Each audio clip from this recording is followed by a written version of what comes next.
Hola, bienvenidos a Diálogos. Estoy junto a Matías Oreholce con Andrés Malamud, reconocido politólogo argentino. Hola Andrés, ¿cómo estás? ¿Qué tal, Facundo? Matías, ¿cómo andan ustedes? Muy bien, ¿y Muy usted? Usted, si me tratás de usted mal, comencemos. Dale, dale. ¿Y vos cómo andás, Andrés? Muy bien, muchas gracias. En Portugal, relativamente desconfinado, y ya en otoño, pero todavía hace calor, así que no tengo quejas. Ah, bueno, igual tiene una muy linda biblioteca ahí atrás, así que si tiene que hacer cuarentena, me imagino que no se va a aburrir. No, no, voy pasando el tiempo. Es el living igual, ¿eh? Hay unos mates también, se pueden ver por ahí. Con Exóticos foto. ahí en Portugal, me imagino, ¿no? ¿Cómo? Que son unos mates que en Portugal van a ser un poco Acá exóticos. sí, acá se piensa que estamos tomando droga. Y bueno, ahí es porque es Portugal, ¿no? Me imagino, con todas las drogas legales hace bastante tiempo, ¿no? Es verdad, es uno de los países más avanzados en ese aspecto, no solamente por la despenalización, sino por la atención que se le da sanitaria a los que necesitan. Claro, Fue exactamente, sí. una orquesta y no un solo instrumento con el que ellos decidieron atacar el problema. La Claro. despenalización fue solamente un instrumento. El otro es que el Estado se encarga de distribuir el sustituto de la droga para todo aquel que lo necesita y de ir acompañando. La Sí, sí, droga es no un es que sea país. estrictamente legal, lo que pasa es que es una contravención, da derecho a multa y no a prisión. Y la multa no te la ponen si vos aceptás la rehabilitación. Es decir, se trata como un problema de salud pública y no de seguridad. Y lo que hicieron con eso es evitar el problema de seguridad. No hay más criminalidad relacionada con la droga. Sí, sí, es un país modelo, totalmente. Bueno, así estamos ingresando dentro de del terreno pantanoso de las ciencias políticas, de la comparación inevitable con América Latina, pero sin llegar a todo eso, me gustaría, Andrés, tocar algo que hablamos en off, por decirlo de alguna manera, que es la influencia de Juan José Sebrelli, específicamente el asedio a la modernidad en tu etapa formativa. No sé si nos podías comentar un poco de eso, ¿no? Cómo fue esa formación, en qué cambió tu pensamiento, tu modo de reflexionar y cuál es tu relación con la obra del ensayista argentino hoy en día. Soy de Olavarría, en el centro de la provincia de Buenos Aires. En el 86 me vine a Buenos Aires a estudiar. Entré en el ciclo básico en ese año, en el segundo año del ciclo básico, el primero mío de la universidad. Y el intendente de Olavarría, Elio Seseberri, que era un gran lector, me prestó un libro, que era precisamente, me prestó varios, pero ese es uno de los que me voló la cabeza. Y desde entonces mi matriz de pensamiento está estructurada, entre otros, sobre ese eje, el del universalismo y el particularismo, el de dos tendencias, una de las cuales la favorita es Sebrelli, pero más allá de cuál uno adopte, lo que importa es entender que la mayor parte de las cosas que hacemos los seres humanos tienen que ver con una visión universal de la humanidad o una visión particular, el cosmopolitismo, el nacionalismo. Y así todo, y son fuerzas en tensión. Otra vez, uno puede optar, pero lo importante es pensar para entender en términos de esta manera, de estas dos maneras con las cuales los seres humanos podemos entender al mundo social. Claro. ¿Hubo algún otro filósofo o intelectual argentino que lo haya influido? Vos seguís tratándome de usted y esto se va a terminar pronto. Perdón, para nada. ¿Te influyó algún otro filósofo argentino o intelectual? Bueno, por supuesto, muchos pensadores de las ciencias sociales. No sé si querés incluir a Gino Germani entre los argentinos porque era originalmente italiano, pero en realidad es nuestro. Por Claro. supuesto, Guillermo O'Donnell. Guillermo Mm, O'Donnell es fundamental en mi pensamiento. Y Juan Carlos Portantiero. mm. Después hay muchos que se fueron agregando. Pensadores no científicos, en principio no científicos, en la práctica recontra científicos, Jorge Luis Borges. Mm. Es alguien que te enseña a pensar y te enseña a ver el mundo. Te enseña a ver el mundo de manera lógica e ilógica, que es lo mismo, porque si lo entendés de una manera, lo entendés también de la otra. De nuevo, este pensamiento en forma de dicotomías que pueden eventualmente aproximarse, yo diría tipos ideales beberianos más que dicotomías, es lo que me ayuda a poner las ideas en cajones. Son los pensadores que te crean los cajones para ordenar las ideas los que te sirven. Sí, es notable la influencia de Borges en los científicos sociales. Estuvimos hablando con Walter Sosa Escudero, un economista experto en estadística, y estaba escribiendo justamente un libro sobre Borges. Sobre Exactamente. Borges Bueno, y estadística. no, Alberto Rojo, un físico. Borges es útil para todas las ciencias. tan brillante fue, tan inteligente era y tanto sabía de todo, que se lo puede utilizar para ciencias naturales también, para entender. Porque era lógico por encima de todo y además creativo. Sí, un gran lector de Bertrand Russell, sabía mucho sí, de historia del pensamiento en general. Así, aquí en Portugal hay materias de metodología que inician con algunos textos de él. Funes el Memorioso, aunque eso era también común en Argentina, y la Enciclopedia del Gobernador, la clasificación de los animales, es maravillosa. Por el absurdo, que demuestra la importancia de la lógica, de los conceptos que son las categorías excluyentes y exhaustivas. No entremos en metodología, pero te enseña a pensar. Me gustaría sí entrar justamente uno de, bueno, no precisamente uno de tus libros, pero uno de los libros donde colaboras, que es ¿Por qué retrocede la izquierda en América Latina? Y bueno, hay dos cosas ahí, ¿no? Em, en primer lugar, hay una definición y hay una afirmación. Primero definís, o por lo menos se da por entendido, la izquierda, que semánticamente es bastante vago para el que no esté realmente metido en el tema. Y después decís que está retrocediendo en América Latina. Si bien el libro es del 2016, que es una colaboración, todavía el panorama sigue pareciendo el mismo en ese sentido. Está peor incluso. Se podría decir que está peor. Entonces, ¿cuál sería la definición, digamos, de izquierda? ¿Y por qué afirmabas en ese momento que estaba retrocediendo y si hoy en día continúa ese derrotero? Yo me baso en una definición que se basa en el reconocimiento de pares. Llamo izquierda a aquello que los que se dicen de izquierda reconocen como siendo de izquierda. No me interesa la definición sustantiva, porque creo que en el fondo izquierda y derecha son etiquetas que definen identidades, más que conjuntos de políticas públicas. Y te hago un ejemplo con algo que se entiende mejor. Todos los politólogos tenemos claro el concepto de Estado. Un Estado es una organización que en un cierto territorio reclama con éxito para sí el monopolio de la violencia. ¿Sí? Alguien que dice, en este territorio se puede matar o no se puede matar. Lo decido yo y nadie más interfiere en esta decisión. Ahora, Estados Unidos es un Estado, pero Andorra y Mónaco también. Y en realidad Andorra y Mónaco no tienen esa capacidad de ejercer el monopolio de la violencia. Andorra es un coprincipado, uno de los príncipes es el presidente republicano de Francia y otro es un obispo catalán. Mónaco hasta hace poco tiempo tenía el derecho de ser reabsorbido por Francia si la familia Rainiero no tenía descendientes. Ahora eso lo cambiaron.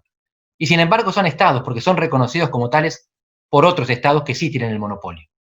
Lo que define a Andorra y Mónaco como estados es el reconocimiento de sus pares, no el monopolio de la violencia legítima. Lo mismo pasa con los partidos y los gobiernos de izquierda. Si hay un club de presidentes que se dicen de izquierda, están orgullosos de serlo, se reconocen entre sí, y los que se llaman de derecha los reconocen como de izquierda, y ellos deciden que Maduro es de izquierda, yo no soy quien para decir que no. Yo soy un observador que asume el protagonismo definitorio de los actores.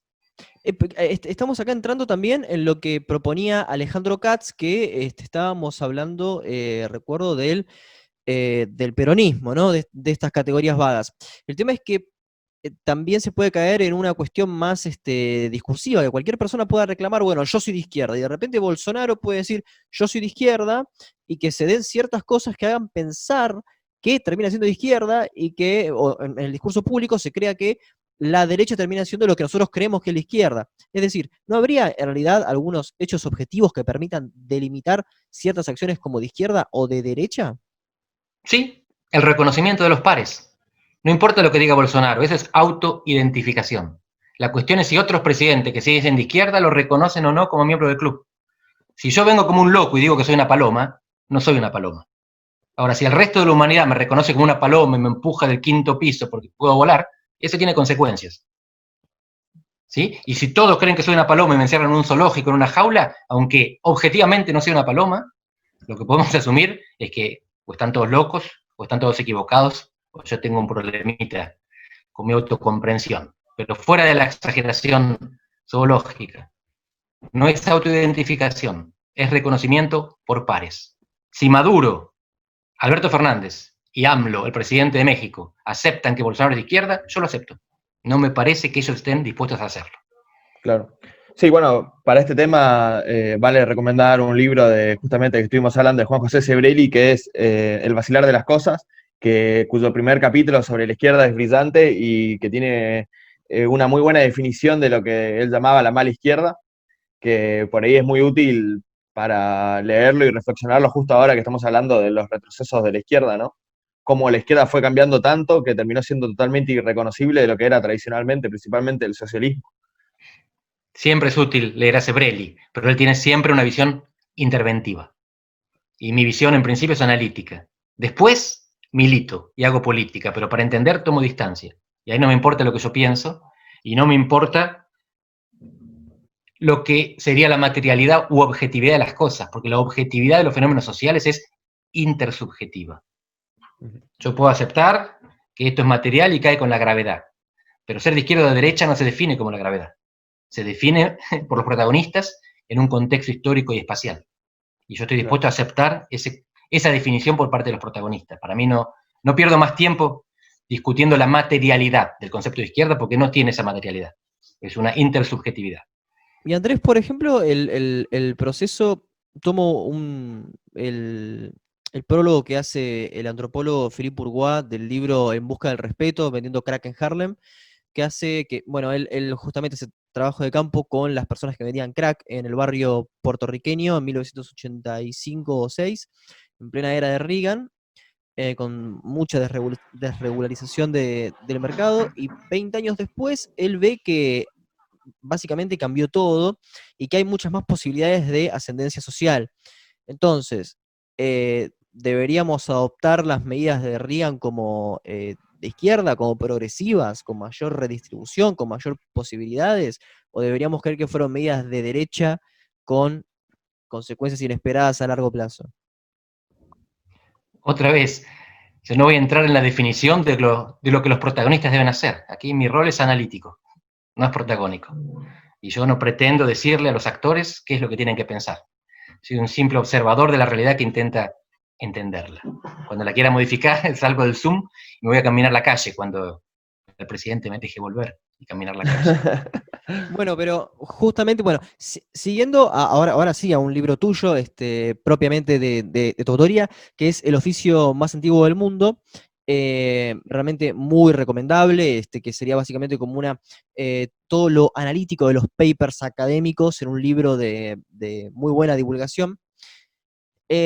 Haces un hincapié en lo que fue la figura de Raúl Alfonsín para vos, y se suele decir que Alfonsín era como una especie de socialdemocracia argentina.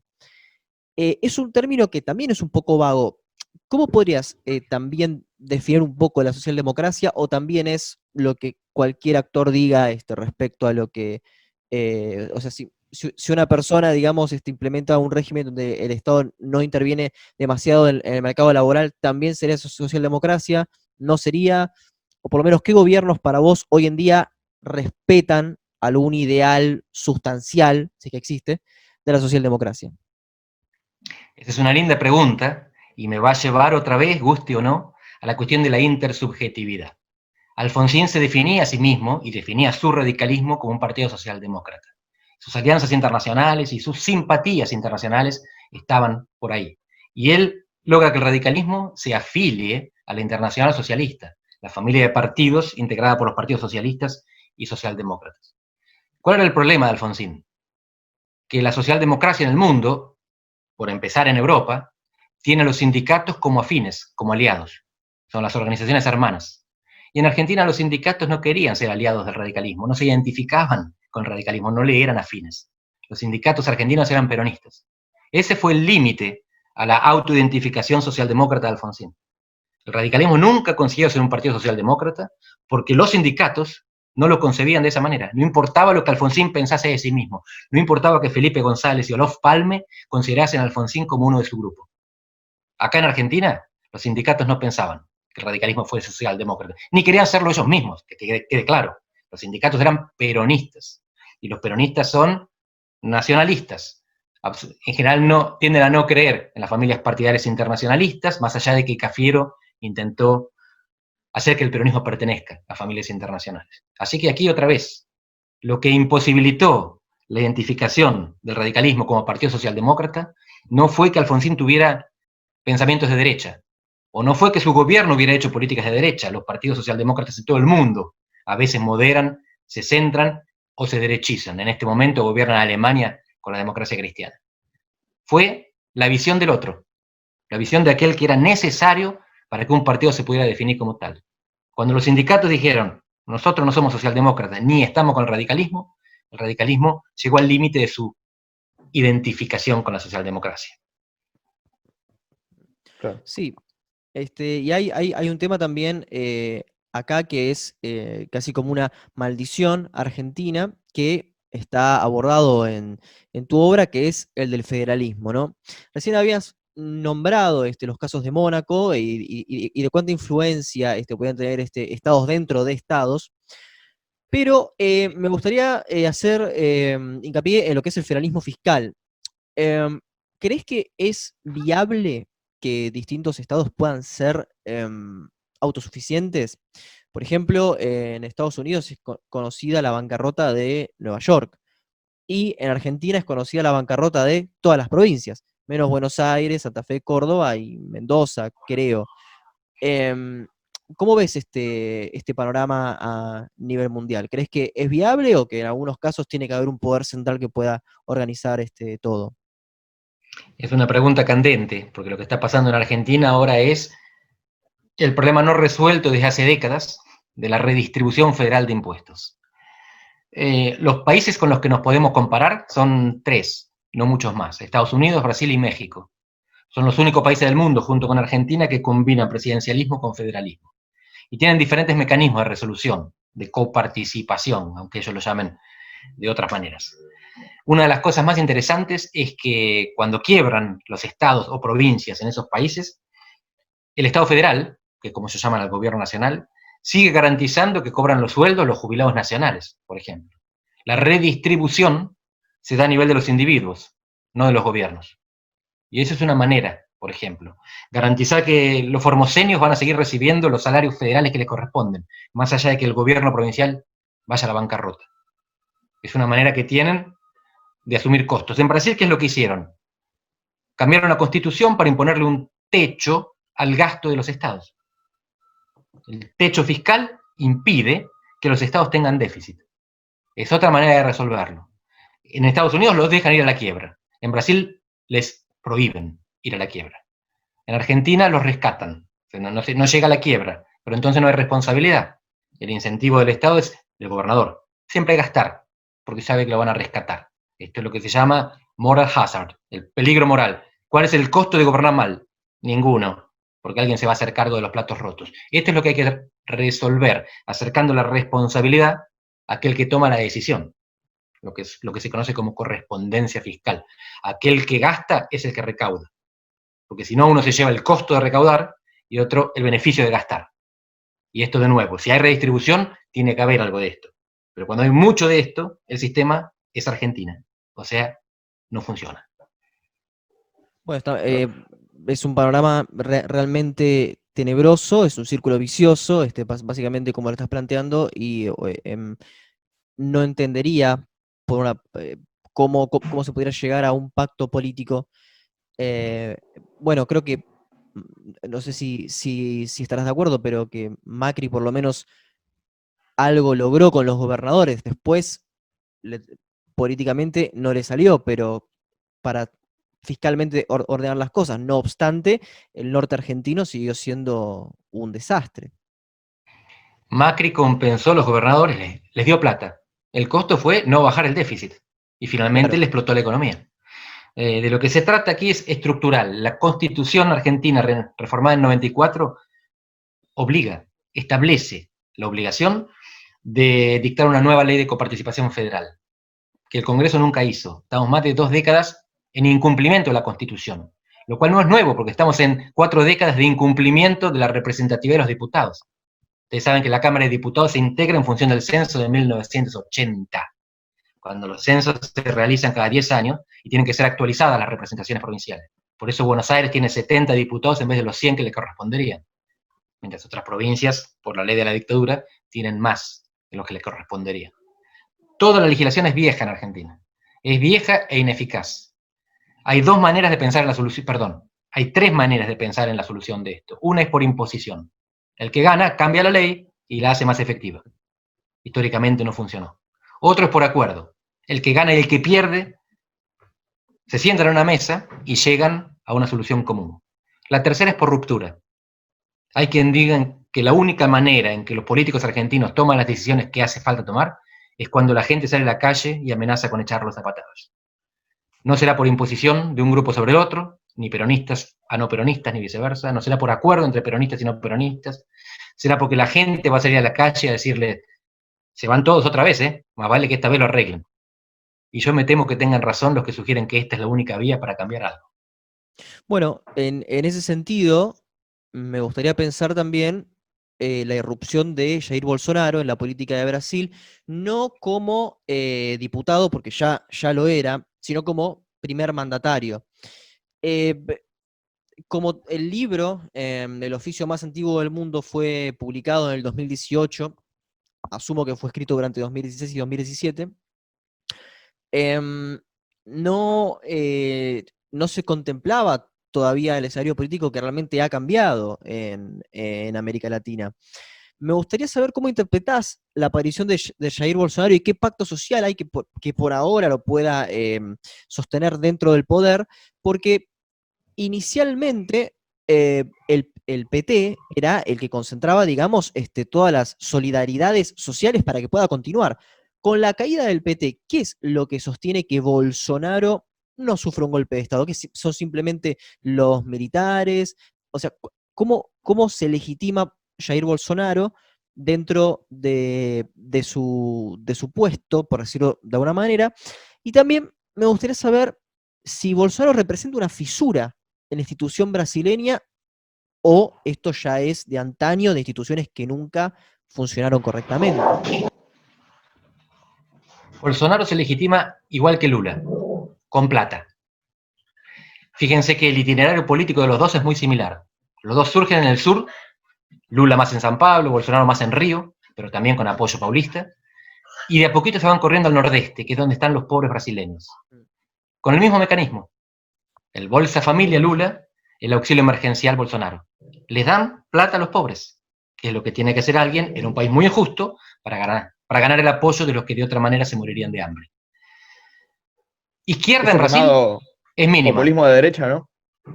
Sí, yo no uso mucho la palabra populismo, de derecha no caben dudas. La cuestión aquí es que Bolsonaro es un militar, su vicepresidente es un militar, 10 de los 22 ministros son militares, y en este momento hay unos cuantos millares de militares ocupando posiciones de gobierno. No hay golpe de Estado porque los militares están en el gobierno, no están gobernando, no son las Fuerzas Armadas las que toman las decisiones. Son militares en ejercicio del poder civil. ¿Qué es lo que va a pasar? Depende, entre otras cosas, de si Trump es reelecto o no. Si Trump es reelecto, Bolsonaro favorecido, sale fortalecido. Si Trump pierde, le cambia el clima internacional, le cambian los apoyos, va a ser más monitoreado por los países, sobre todo, que no quieren que queme el Amazonas. Pero algo que me interesa destacar es que Bolsonaro llega al poder porque el sistema institucional brasileño es muy no restrictivo, es muy permisivo. ¿Qué quiere decir que es permisivo? Que permite que los políticos de afuera del sistema entren con mínimos costos. Los costos de entrada son bajísimos.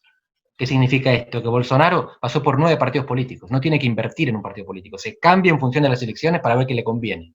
Y en este momento no tiene partido. Ustedes saben que en Brasil, en los diarios, cuando destacan a un dirigente, ponen entre paréntesis el estado del que proviene y el partido político. Y a Bolsonaro, con el presidente Jair Bolsonaro, entre paréntesis, sin partido. No tiene partido, tuvo 9. Estuvo 28 años como diputado nacional, nadie lo conocía.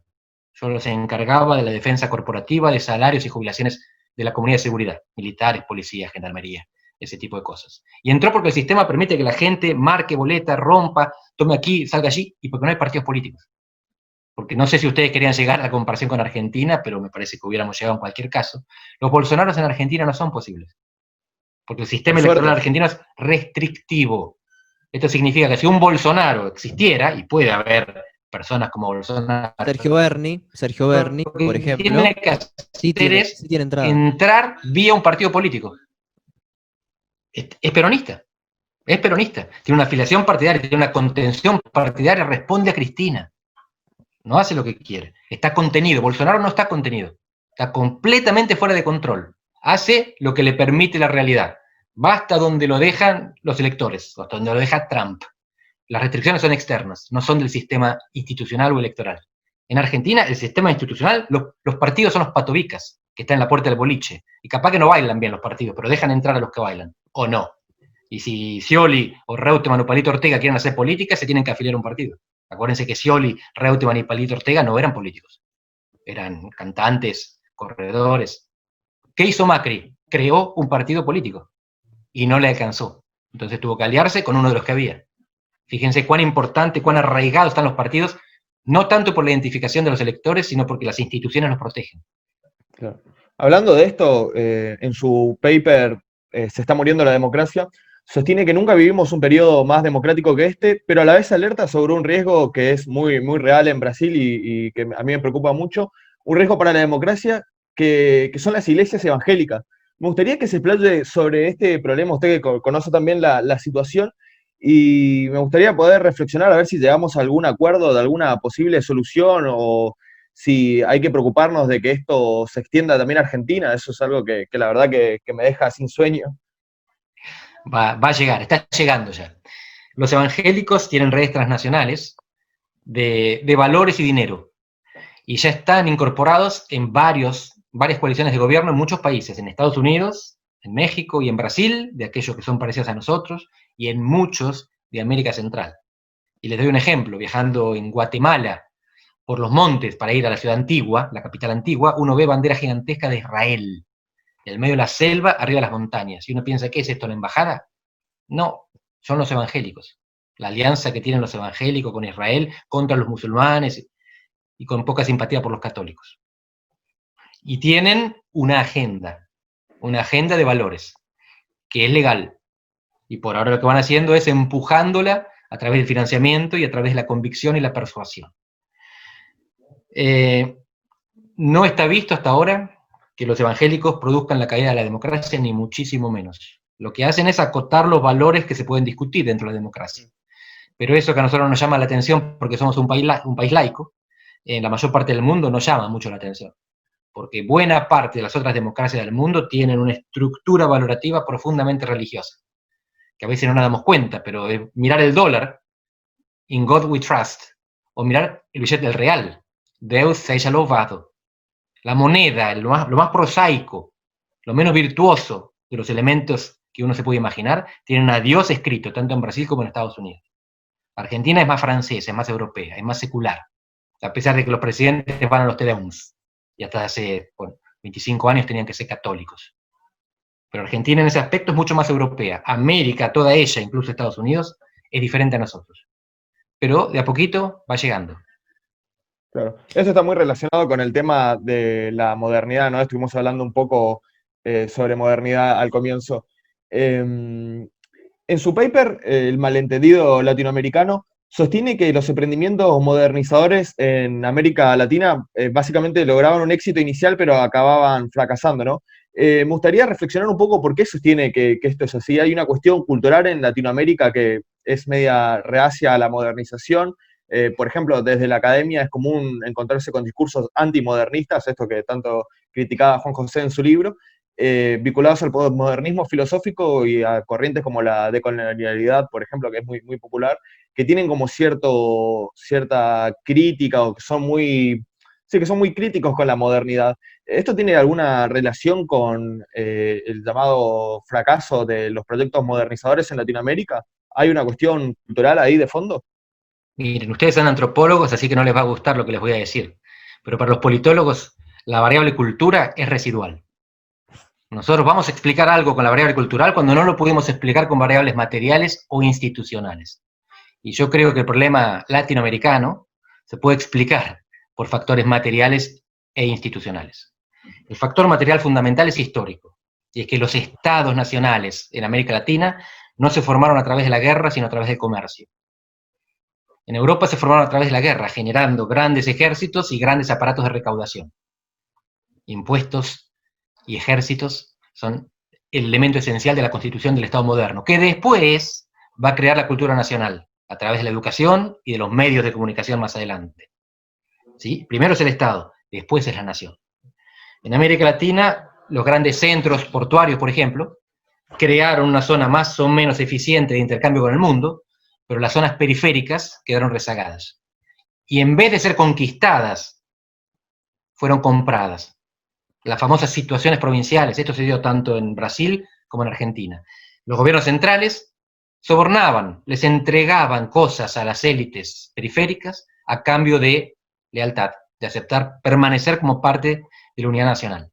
Entonces, los países en América del Sur, sobre todo América Central es otra historia, los países sudamericanos son mucho más grandes que los europeos y no necesariamente viables. Los países chicos y homogéneos que podrían haber tenido alguna viabilidad no tuvieron la escala necesaria como para despegar. Y los países que tenían la escala para despegar eran demasiado disfuncionales. Tenían un centro integrado a la economía mundial y una periferia a la que había que sobornar para que aceptase la dominación del centro. La lucha histórica de Argentina entre Buenos Aires y los 13 ranchos, como recordaba hace poco el historiador Royora, es lo que marca ese problema de raíz, de un Estado comerciante que no pasa por la etapa de Estado guerrero.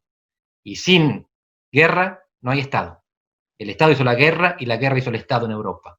En América Latina tuvimos pocas guerras, guerras equivocadas, guerras donde se motorizaba o se movilizaba esclavos en vez de contribuyentes, y por lo tanto no contribuyeron a cementar estructuras capaces de recaudar permanentemente impuestos y de imponer su norma. Entonces los estados lo que hacen es sobornar, no obligar. Esto La cultura es posterior. Siguiendo, ¿no? Los lineamientos de Charles Tilly, ¿no? Si no estoy equivocado. Exactamente. Estamos siguiendo Tilly eso. es el que lo explica para Europa y Centeno para América Latina, explicando por qué las guerras latinoamericanas no generaron estados como los europeos. Pero dentro de esa concepción también aparece otra que considera también variables entre culturales y también entre políticas por hacer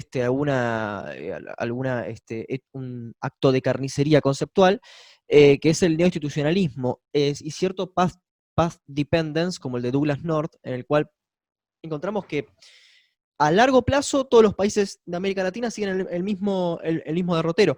Quizás una de las explicaciones, una de las causas, está en esta parte de la guerra, pero también puede ser que se fomentaron, como dicen Acemoglu y Robinson, instituciones extractivas. Sí. ¿Cuáles son, o sea, cómo se puede resolver este nudo? Es casi como un destino al cual está premeditado, porque América Latina no puede salir de esto, o sea, estamos hace 200 años en el mismo problema. Así es. Sí, es casi un destino. Y es un destino dado por la historia y por la geografía, por el tiempo y por el espacio. Y es un poco deprimente, pero tenemos que aceptar esto. Hay tres tipos de países desarrollados. Primero son los que se industrializaron de manera temprana: Europa Occidental y América del Norte. Segundo son los retonios, los estados que se industrializaron de manera temprana, Canadá y Australia. Y tercero son aquellos países que eran geopolíticamente relevantes o prioritarios para los primeros industrializados: Europa del Sur, Europa del Este, Asia-Pacífico. No hay, que yo sepa, otro tipo de país desarrollado. Aquellos que tuvieron la suerte de llegar primero y aprovecharon las ventajas.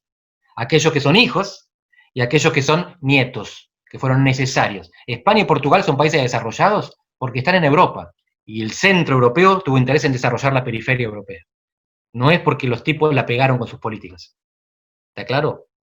América Latina puede tener las mejores políticas del mundo, pero no somos relevantes para los países desarrollados, que son los que en última instancia definen el destino de los demás. No hay un país latinoamericano desarrollado, no hay un país africano desarrollado. Hay algunos países desarrollados en Asia y son todos aquellos que fueron relevantes para el centro occidental. No es porque sí nomás. Incluso Japón. Sí, bueno, en este deprimente panorama, también los meses de octubre y noviembre del 2019, tanto en Chile como en Bolivia, hubieron crisis de los sistemas presidenciales, hubo una crisis de representación, uno terminó con el gobierno de Evo Morales y otro terminó básicamente con un planteo de reforma constitucional. Más allá de que parezcan dos países, entre comillas, exitosos debido a su economía, terminaron en un caos, y se caracterizan los dos por tener economías rentistas y extractivistas. ¿Encontrás algún núcleo entre el tipo de economía y de instituciones políticas de estos dos países para terminar como terminaron? Porque todavía el problema básicamente continúa. Sí, como vos decís, todavía no terminaron. Primero quiero hacer una distinción. Chile es el país más rico de América Latina en PBI per cápita y Bolivia es uno de los más pobres. Más allá de la inestabilidad política, que en Bolivia dio lugar a un golpe de Estado y en Chile no, estamos hablando de los polos opuestos en América del Sur. El país más rico y el país más pobre, así que no es lo mismo. Los dos países tienen una característica que es un alto nivel de estratificación social. Las jerarquías sociales están muy definidas. Y en esto son comunes en América Latina. Los diferentes somos los rioplatenses. Los países que provienen, cuyas sociedades se hicieron de manera aluvional por la inmigración, son Argentina y Uruguay, sobre todo. En lo demás sigue predominando un orden formado en la colonia. Y esto se detecta, entre otros lados, en el acento. El acento en Argentina nos distingue regionalmente. El acento en Chile distingue la clase social a la que uno pertenece. Es más parecido a Inglaterra en este aspecto. ¿Qué es lo que va a pasar con estos dos países? Es difícil saber. Lo que quiero decir es que en ambos casos la macroeconomía está más ordenada que en Argentina, lo que no es muy difícil. El único país que está macroeconómicamente peor que Argentina en el continente es Venezuela. Todo lo demás tienen algo más de reservas, tienen algo más de crédito, quizás tienen inclusive algo más de stock. No dependen solamente de la emisión de una moneda que no vale nada. No estoy diciendo que les va a ir bien, necesariamente. Les estoy diciendo en que en muchos aspectos, tanto Bolivia como Chile están mejor que Argentina. En otros están un poco peor.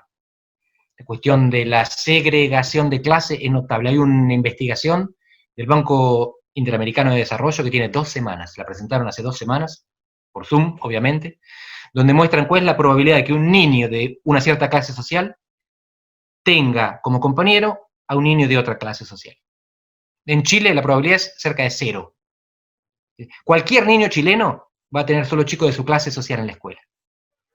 No, un chico rico no va a conocer un chico grande, un niño rico no va a conocer un niño pobre, ni viceversa. En Argentina estamos en el otro extremo. Sin ser como Europa, es mucho más probable que los niños de diferentes clases interactúen en la escuela. Esto define, si ustedes quieren, una cultura. De nuevo, la cultura es la consecuencia, no es la causa, pero después esto se retroalimenta. Y sobre todo, cruje. En Chile lo que estamos viendo son los límites del crecimiento económico con una cultura que sigue excluyendo. Lo que me parece más relevante de lo que pasó en Chile es el nombre que le dieron los manifestantes a lo que estaban viviendo, o la causa por la que se rebelaban. A Plaza Italia, que es el centro donde se concentraban, le pusieron Plaza de la Dignidad. Dignidad, no redistribución. Dignidad, no revolución. Queremos que nos respeten. Y queremos que nos respeten porque lo que hay es jerarquía social. Eso, junto con el problema económico, que es menor, es lo que determinó los sucesos chilenos. En Argentina, por ahora la cuestión es más económica, pero la rabia está candente. Y cuando la rabia se manifieste, también va a tener que ver con un sentido de falta de respeto, sentido de falta de dignidad, sobre todo si se ve falta de ejemplaridad en los de arriba. Miren, no sé cuándo se va a ver esto. El hecho de que se eche a un diputado ipso facto es un buen ejemplo. Este es el tipo de ejemplaridad, más allá de que el hecho haya sido muy grave o poco grave. Los de abajo necesitan ver que los de arriba también sufren. Es la única manera de aceptar el sufrimiento propio. Allá 4 años de aquel paper, El malentendido latinoamericano, ¿cómo ve hoy la emergencia económica de la India en relación a Latinoamérica, al desarrollo económico latinoamericano? ¿Sigue estando del juego? Lento pero seguro. China es un país que ya emergió en el mundo. Todavía es un país subdesarrollado, esto tiene que quedar claro. Tiene un PBI per cápita que es 1/4 del norteamericano. La India es el país que viene cerrando la brecha con Estados Unidos, pero a pasos muy cortos. ¿Por qué la India nos importa? Porque tiene la misma población que China, es 1/5 de la humanidad. Y son los que van a comer en el futuro, a medida que enriquezcan. Y no comerán vaca porque eso no es lo de ellos, pero hay muchas otras cosas que le podemos vender, como le vendemos a China. Soja para alimentar cerdos y cerdos, por ejemplo. Además de todo lo que viene después de eso, tecnología, intangibles e innovación agregada a la producción. Así que si América Latina tiene alguna posibilidad de despegar en el mediano plazo, es a través del remolque del crecimiento indio. Desarrollo endógeno no habrá. No tenemos mercado, no tenemos capacidad no tenemos productividad, no tenemos capacidad de innovación tecnológica endógena en América Latina. Necesitamos que nos remolquen y agregarle conocimiento a ese remolque. Y China es el que, la India es el que aparece ahí como posibilidad de manejar un camioncito que nos arrastre. Claro. Bueno, yo iría cerrando por ahí con unas últimas preguntas. Me interesa saber tu opinión sobre el estado actual de las ciencias políticas. ¿Considera, por ejemplo, que los estándares de los journals en ciencias políticas son altos comparados a otras ciencias sociales, por ejemplo? Bueno, ahí cada disciplina es un mundo. El factor de impacto que tenemos en ciencia política lo comparás con el de psicología experimental, no psicoanálisis, psicología experimental, y nos pegan un paseo. Nosotros andamos por el dígito y ellos andan por los 2 dígitos. Creo que en antropología es un poco más bajo que en ciencia política, pero de nuevo eso depende de cada disciplina. No se puede comparar entre disciplinas porque cada una tiene su circuito competitivo y comparativo. ¿Qué pienso de la ciencia política en la actualidad? Observo que hay 2 andariveles. Uno es el profesionalista, uno publica en journals porque de esa manera te acreditan para la promoción y para los concursos, y después haces lo que te gusta. Hay mucha gente a la que le gusta publicar aburridos papers en journals que leerán 4 personas y citarán 2. Y no estoy exagerando, porque el promedio de cita de los artículos académicos es 1 o 2 citas. Hay artículos que no son citados nunca en la vida, y después están los super top stars, que son citados centenares de veces, pero el promedio es 1 o 2 citas. Y en la actualidad, ¿quién consideraría una eminencia de la ciencia política? ¿Qué científico social? Allá afuera, decís, o en Argentina. En general, ¿qué autores recomendaría para que, por ejemplo, nos pongamos a leer, a bajar papers, a buscar Bueno, libros? linda pregunta. Les cuento el de una persona que conozco en parte porque es argentinólogo y que transita los 2 andariveles. Es un académico eximio. Sus papers son maravillosos, son rigurosos metodológicamente y no son aburridos. Y además interviene en el debate político y hace divulgación científica. Se llama Steve Levitsky. Steve Levitsky es un estudioso del peronismo, estuvo en Argentina hace más de 2 décadas, se afilió 3 veces al peronismo para poder hacer las entrevistas en los comités del conurbano. Está casado con una peruana, así que conoce la política de Perú como nadie. Vive en Estados Unidos, es profesor en Harvard, colabora permanentemente con Vicky Murillo, la mayor politóloga argentina, que es profesora en Columbia, y tiene su librito con Dan Ziblatt sobre cómo mueren las democracias, que es una de las cosas más interesantes para leer sobre lo que está pasando en el mundo. Y te resumo, Matías, la tesis porque es muy simple y evidente cuando uno lo escucha. Las democracias hasta hace 20 años, 30, morían de golpe, literalmente.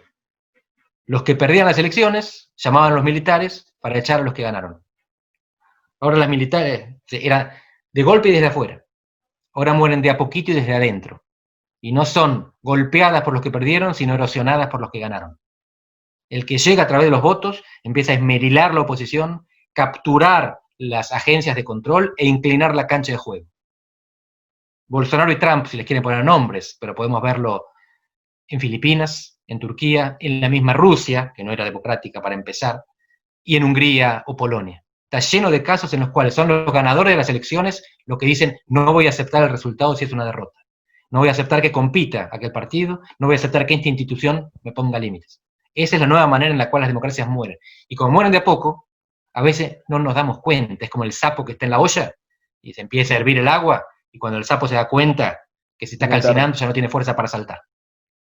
Bueno, en este Claro. panorama realmente complicado a nivel mundial y el cuádruple en Argentina, me gustaría ir cerrando con un tema no menos espinoso y que básicamente es muy discutido dentro de este programa, que fue la crisis del 2001.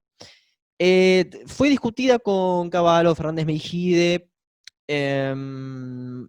Marcos Novaro. Algunos escribían la tesis de que fue un golpe de Estado perpetuado por el peronismo, otros que no, otros que fue un desgaste de la alianza. No creo no estar errado, cito la página 110 del oficio más antiguo del mundo, en el cual describís que básicamente fue un golpe de Estado perpetuado por el peronismo. Dice: sin embargo, hubo un tercer factor detrás del origen y resultado de la crisis: la acción de dirigentes subnacionales peronistas. fueron intendentes peronistas del conurbano los que encuadraron las manifestaciones y no una movilización espontánea, y fue en las reuniones de gobernadores que se tomaron las decisiones clave que el Congreso solo ratificó. Me gustaría reflexionar efectivamente sobre lo que pasó en el peronismo, en el 2001, digo. Con gusto. Ese es el capítulo 5, que es la traducción al castellano de un artículo científico que había publicado en inglés previamente en una revista latinoamericanista. Así que es el artículo más fundamentado, es el capítulo con más evidencia. En parte es evidencia de trabajo de campo y hay mucha referencia a conversaciones que tuve en la época y a investigación periodística, que se hizo muy buena en Clarín y La Nación en esa época. Y la idea es que no hubo golpe de Estado. Hubo, sí, peronistas soplando a un gobierno que estaba tan debilitado que se caía solo. Pero lo que pasó ahí fue un vacío de poder producido por la incapacidad de la Rúa de conducir el proceso político, y los peronistas que cuando ven el vacío, lo llenan. Pero no es que es el peronismo el que le pide la renuncia, no es que son los intendentes, lo que hacen es motorizar, canalizar la protesta social que estaba en la calle porque, ¿se acuerdan? Había corralito. El corralito lo que impedía es la circulación del efectivo. Y en una economía informal como la Argentina, sin efectivo no se come. Así que los intendentes condujeron, las policías colaboraron. Esto es importante resaltar, porque había Policía Federal y la bonaerense, y las dos tuvieron su papelito, y la bonaerense estaba más o menos, dirigida por Rucauf, el gobernador que tuvo que salir también corriendo porque se le incendiaba el rancho. Un gobernador que renunció para tornarse canciller. Pero lo que hubo ahí es incomprensión del peronismo, primero, y aprovechamiento después. No es que el peronismo le dio un golpe de la Rúa. Tampoco el radicalismo. Hay quien diga que Raúl Alfonsín le cerruchó el piso, porque gobernaba el partido y de la Rúa no. Por supuesto que tanto Alfonsín como Duhalde hacían el diagnóstico de que de la Rúa no estaba en condiciones de tomar decisiones. Pero no hacía falta ser un genio para llegar a esa conclusión. Bastaba verlo en televisión. Quien lo veía en persona tenía la misma opinión. Y en el capítulo cito algunas fuentes, no de los nombres, pero en un ministro, un embajador, dos ministros y un embajador, que decían, le hablo y no escucha, no entiende. Estuve 1 hora hablando con él, yo quería hablar de educación, y solo respondió sobre Boca y sobre la interna radical de la capital federal. Esto no disculpa la inestabilidad institucional, la explica. Claro. Bueno, creo que con eso podemos ir cerrando. No sé si te quedó alguna duda, Facundo. No, Me parece esto realmente es un tema que es un poco, es complicado, pero creo que en parte, Andrés, y creo que es una reflexión demasiado fuerte para este momento del diálogo, pero ¿crees que en Biden se puede encontrar una especie del arruismo en base a cómo se está expresando públicamente y cómo se pisa y cómo se traba y cómo le erra constantemente a las cosas que dice? Bueno, tengo la expectativa de que la economía norteamericana sea más estable que la Argentina de hace 20 años y sobre todo que los procesos institucionales en Estados Unidos tengan más fortaleza. El problema en Estados Unidos no es que están fallando las instituciones, están fallando las prácticas. En los últimos tiempos, esto dice Levitsky y Ziblatt, los jugadores juegan al límite del reglamento. Y cuando uno juega al límite del reglamento, en cualquier momento el otro se enoja y la devuelve, también fuera del reglamento. Lo que está pasando ahora es probablemente que Trump se pasó de la línea demasiado y es el Partido Republicano el que le va a imponer límites, obligándolo a aceptar la derrota en caso de que se produzca. Y tengo la impresión y la esperanza de que lo mismo pase con Biden. No tengo idea de su situación clínica, no creo que esté en la condición en que lo vía de la Rúa en los últimos meses, pero si llegara a estar en esa situación, es probable que el Partido Demócrata, que la vicepresidenta, que el Congreso, o incluso que la Corte Suprema de Justicia, decidan el mecanismo a través del cual Estados Unidos se sigue gobernando mediante la Constitución. Bueno, ahora sí creo que podemos ir cerrando, Andrés. Te agradecemos mucho esta hora en la que estuvimos conversando sobre temas realmente que implican una reflexión y un estudio bastante detenido. Pero, como es costumbre en este programa, en esta emisión podcast, debido a las condiciones de la pandemia, le pedimos al invitado que nos sugiera una canción para cerrar. A ver, alguna canción que te represente, no sé si se te ocurre alguna en este momento. Me lo hubieran dicho con tiempo.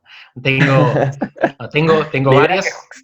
Tengo varias, tengo argentinas, tengo uruguayas, pero les voy a sugerir quizás la canción que más me conmovió en mi vida y que quizás no tenga demasiada razón de ser, pero dudo que no conmueva a alguien que la escuche en silencio concentrado alguna vez, que es Un día en la vida, de los Beatles. Y después, los Beatles. Sí, busquen la historia y busquen la conexión que había entre Paul y John y la manera en que ellos empezaron. Y bueno, vean este video famoso en el que Paul es acompañado a recorrer Liverpool y va a la casa donde compusieron con John las primeras canciones y él cuenta parte de la historia, parte de la letra de Un día en la vida y es para poner la piel de gallina. Cada vez que escucho esa canción me vuelve a poner la piel de gallina y fue votada como la mejor canción de ellos y si no la mejor, una de las mejores canciones en la historia del rock. Bueno, dado Viste que no era YouTube no nos necesario tiempo, se te ocurrió espontáneamente una muy buena elección. Y les agradezco mucho que me hayan picaneado de esa manera, porque sirvió. Bueno, pero hay que aclarar algo para todos los que nos están viendo, para todos los que están escuchando también. El tema se va a poder escuchar por Spotify, ya que YouTube no permite incluir canciones de los Beatles por temas de copyright, así que en el podcast, en Spotify, sí van a poder escuchar a Day in the Life de los Beatles, la canción que acaba de elegir Andrés Malamud. Y si no, pirateen, hay que estar en contra de las patentes. Está bien. Muchísimas gracias, Andrés. Espero que nos volvamos a encontrar en algún momento post pandemia, ya con un café de por medio y en persona, con cámaras que no sean de netbook. Y bueno, muchísimas gracias de nuevo por tu tiempo y espero que nos volvamos a encontrar en algún momento. Saludos. Un gusto, chicos. Muchas gracias por la reflexión y por la diversidad, sobre todo. Les mando un abrazo grande. Debido a temas de copyright es imposible que reproduzcamos a Day in the Life de los Beatles en YouTube. Sin embargo, la pueden escuchar en nuestro espacio en Spotify. Y sin nada más para agregar, soy Facundo Guadaño y nos encontramos en otro episodio de Diálogos.